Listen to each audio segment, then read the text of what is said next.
नमस्कार किसान साथियों, आज F2DF की टीम इगरा गांव में आई है और आज हमारे साथ मौजूद है दिनेश भाई। तो सबसे पहले दिनेश जी आपका स्वागत है। नमस्कार जी। तो मैं दिनेश भाई का आपको इंट्रोडक्शन देता हूँ। ये एक जैविक फार्मर है, 2006 से ये ऑर्गेनिक फार्मिंग जैविक खेती कर रहे हैं और हम इनके पास आए थे 15 नवंबर के आसपास, जब गेहूं की बिजाई हो रही थी। तब हमने इसी खेत में बैठ के जो इनकी 306 गेहूं है उसके बारे में पूरी जानकारी ली थी, जिसकी वीडियो हम आपको दोबारा डिस्क्रिप्शन में डाल देंगे, आप देख सकते हैं उसको। तो दिनेश जी एक बताइएगा कि जैसे कि 306 की जो फसल थी, अब उसमें जो हम आए थे इसके 15 नवंबर के आसपास, 15-20 के बीच में आए थे। हाँ 15-20 के आसपास आए थे हम लोग। तब से लेके अभी जो हम देख पा रहे हैं कि मौसम का बहुत ज्यादा परिवर्तन हुआ है, कहीं ना कहीं गर्मी बहुत ज्यादा बढ़ गई है, तो गेहूं का उत्पादन कहीं ना कहीं गिरा है। तो उसका उत्पादन और यहाँ पे जो हम देख पा रहे हैं कहीं ना कहीं हाइट गेहूं की बहुत अच्छी है, बीज भी सही है, फसल कहीं ना कहीं लहरा रही है। तो उसके बारे में बताइएगा एक बार कि जो किसान साथी हैं, बीज का चुनाव करते हुए क्या ध्यान रखना चाहिए और जो ऑर्गेनिक फार्मिंग है वो कैसे जो प्रकृति में बदलाव हो रहा है उसमें कहीं ना कहीं किसान साथियों को नुकसान से बचा सकती है, वो बताइए एक बार कैसे संभव हो सकता है। इसमें मैं एक ही बात कहना चाहूंगा, जब भी हम किसी बीज की बिजाई करते हैं जी, तो उसके बारे में हमें अच्छी जानकारी होनी चाहिए जी।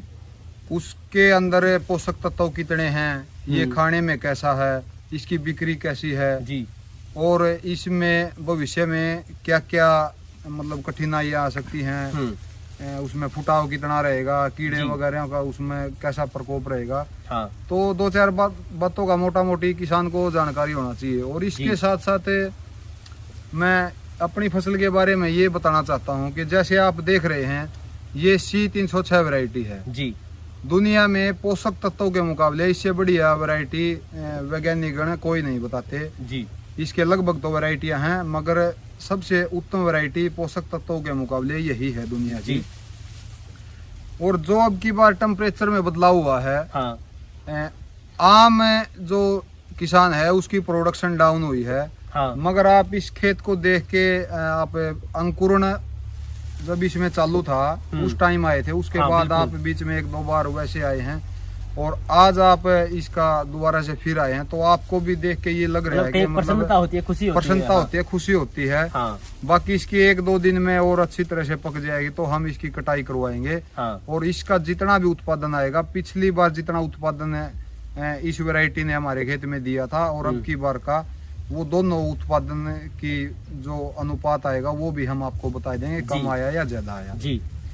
मगर मेरे को देख के लग नहीं रहा अब की बारिश में उत्पादन है मौसम को देखते हुए भी कम हो जाएगा, क्योंकि जब हम रासायनिक खेती करते हैं तो जितने भी रासायनिक खाद हैं उनकी तासीर ज़्यादा गर्म है और एकदम मौसम गर्म होने की वजह से फसल गर्मी सहन कर नहीं पाई और गेहूं का उत्पादन टूट गया। मगर इसमें हमने कोई रासायनिक खाद वगैरह तो कुछ दिया नहीं, सारा कुछ दिया इसमें जैविक। हाँ। और ये फसल अभी आप अगर 4-5 दिन पहले आ जाते उस टाइम तक भी हरी हरी इसमें मतलब महसूस हो रही थी, तो ये एकदम से नहीं सूखी है, ये आहिस्ता आहिस्ता पकी है।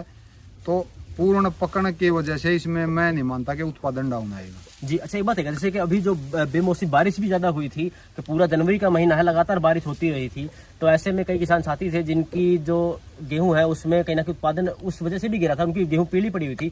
तो आपके इसमें जो जैविक खेत था उसमें कोई ऐसी समस्या तो समाधान मतलब ऐसी समस्या तो आपको फेस नहीं करनी पड़ती, वो बताइए एक बार। नहीं, जैविक खेती में हमें कोई समस्या नहीं आती। जैसे ही बारिश होती है तो आप अगर मौके पे हैं 10 मिनट के बाद आप खेत में आएंगे तो खेत पानी पी जाता है जी। हमारे खेत की स्थिति ऐसी हो चुकी है।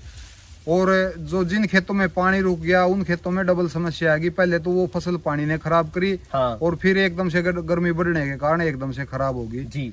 तो कहीं ना कहीं हम इसको यही जोड़ के चल सकते हैं कि जैविक खेती और रासायनिक खेती का ही फर्क है ये, हाँ। जो अब की बार जैविक खेती में उत्पादन डाउन नहीं आ रहा है और रासायनिक खेती का एकदम से उत्पादन डाउन आ गया है। और मैं कहना चाहूंगा एक संदेश भी है ये, हमें जल्द ही समझ जाना चाहिए कि कुदरत के खिलाफ हम ज्यादा दिन तक नहीं लड़ सकते, कुदरत से हम नहीं लड़ सकते, हमें कुदरत के हिसाब से ही चलना पड़ेगा। हाँ ये बिल्कुल, ये कहीं ना कहीं ये जानकारी बहुत महत्वपूर्ण थी आप किसान साथियों के लिए, क्योंकि जब मैं यहाँ पे आया था मैंने खुद देखा था कि बारिश में कहीं ना कहीं जो भूमि है जल्दी पानी सोख लेती है, क्योंकि सूक्ष्म जीवी की संख्या बढ़ जाती है, जिससे जो कैपिलरी रिएक्शन है वो ज्यादा होता है, मतलब भूमि पानी जल्दी सोख लेती है, नमी ऊपर नहीं रहती। और दूसरी बात जो आप देख पा रहे हैं कि अभी हर किसान साथी का, हरियाणा है, पंजाब है, वहाँ पे जो मौसम का परिवर्तन हुआ है, हर एक का यही प्रॉब्लम है, समस्या आई है कि जी उत्पादन बहुत ज्यादा गिरा है। लेकिन यहाँ पे हम देख पा रहे हैं हमारा वीडियो बनाने का यही तात्पर्य था कि आप ये देखिएगा कि उत्पादन में कोई कमी नहीं है। बिल्कुल जो हाइट है वो कहीं ना कहीं 5 फुट से ऊपर की है गेहूं की। और दूसरी बात कि बिल्कुल मतलब लग रहा है कि प्रसन्नता होती है कि ऐसा उत्पादन देख के। और इसका बिल्कुल आज या कल में जैसे ही दिनेश भाई अपनी फसल को कटवाएंगे तो आपको पूरा अनुपात बताएंगे कि कितना उत्पादन हुआ है। क्योंकि हम जो देख पा रहे हैं हमारे आसपास जो अन्य किसान साथी जो रासायनिक खेती कर रहे थे उनका उत्पादन तो 40 से 45 मन के बीच में रह गया है, जहाँ पे पहले 60 मन तक का उत्पादन पहुंच जाता था, इतना गिर चुका है। तब यहाँ पे इसकी पूरी विस्तृत जानकारी देने का तात्पर्य था कि आप कहीं ना कहीं जब जैविक खेती अगर अपनाना चाहें तो पहले बीज का चुनाव सही करें। और दूसरा जो सबसे महत्वपूर्ण आपके लिए वो ये है कि पहले समझें, उसके बाद अपना तजुर्बा करें, उसके बाद ही जैविक खेती में आए। क्योंकि आने वाला भविष्य जैविक खेती ही है कि ये जमीन, ये पानी, ये हमारे बच्चों की धरोहर है। अगर हम इसको संजो कर रखेंगे तो यह हमारे अगली पीढ़ी के काम आएगा। बस इसमें मैं एक बात और जोड़ना चाहूंगा। जैसे आप हमारे खेतों की कंडीशन देख सकते हैं, अभी एक बहुत बड़े स्तर पे बात चली हुई है कि हार्ड लेयर आ गई। जहाँ भी आप जाते किसी यूनिवर्सिटी में किसी भी प्रोग्राम में बोलते हैं हार्ड लेयर आ गई। इस हार्ड लेयर को तोड़ने के लिए बड़े ट्रैक्टर चाहिए, 60 हार्स से ट्रैक्टर चाहिए। हाँ। ये सिर्फ और सिर्फ एक ड्रामा है, कोई हार्ड लेयर नहीं है खेतों में। वह सिर्फ एक केमिकल की परत है जो लगातार केमिकल यूज करने के कारण खेतों में बन गई। जैसे ही आप अपने खेतों में केमिकल बंद कर देंगे तो आपके खेतों में ऑटोमेटिकली वो हार्ड लेयर टूट जाएगी। वो एक प्री प्लान एजेंडा है। अभी हम 35 हार्स से 50 हार्स के बीच में ट्रैक्टर रख रहे हैं, उनसे हमारा काम चल रहा है। हाँ। उन ट्रैक्टरों को बिकवा के और बड़े 60 और 75 हार्स के ट्रैक्टर किसानों को देने के लिए वो हार्ड लेयर का ड्रामा चला हुआ है। मैं किसान साथियों से स्पष्ट तौर पे यही कहना चाहता हूँ कि हार्ड लेयर के ड्रामे में फंसकर बड़े ट्रैक्टरों के जाल में न उलझें।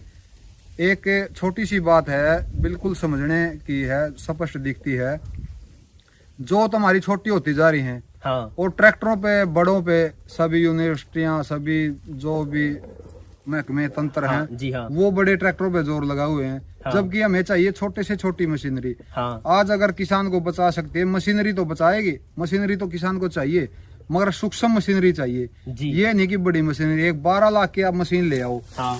तो 12 लाख की मशीन आपके खेत में 4-5 एकड़ का आपका खेत है, वो आपके खेत में 2 दिन 3 दिन चलेगी। बाकी आप क्या करोगे साल के 60 दिन, 360 दिन, या तो खड़ी रहेगी या आप उसको लेके दर बदर भटकते रहोगे। या फिर उसका समय के साथ तो उसका प्राइस भी कम होगा, उसका प्राइस भी कम होता रहेगा। तो वो इतने कमाएगी नहीं जितना हमें लॉस हो जाएगा। हमें मशीनरी की तो जरूरत है, मगर सूक्ष्म मशीनरियों की जरूरत है। आप हमारे खेतों में देख सकते हैं, जिन खेतों में 10-12 साल से केमिकल बैन है, इस खेत में मैं चैलेंज करता हूं, अगर पड़ोस वाला खेत नहर के पानी और ट्यूबवेल के पानी को दोनों को मिला के 1 एकड़ पूरा एकदम से 4 घंटे में भर जाता है, तो मेरे वाले खेत को अगर 10 घंटे में भी भर दे तो गारंटी है जी। वो गारंटी इसीलिए है, ये खेत पानी इतनी स्पीड से पीता है। अगर हम बगैर डोली, कभी भी इसमें बगैर डोली बनाए, 4-5 पट्टे बनाए, अगर इसमें पानी कर देते हैं तो कभी भी नहीं भरता ये जी। ये हमें कम से कम 4 पट्टे बना के इसमें पानी लगाना पड़ता है, जब ये जाके पानी भरता है जी। तो मैं विशेष तौर पे किसान साथियों से यही कहना चाहूँ, हार्ड लेयर कुछ नहीं है,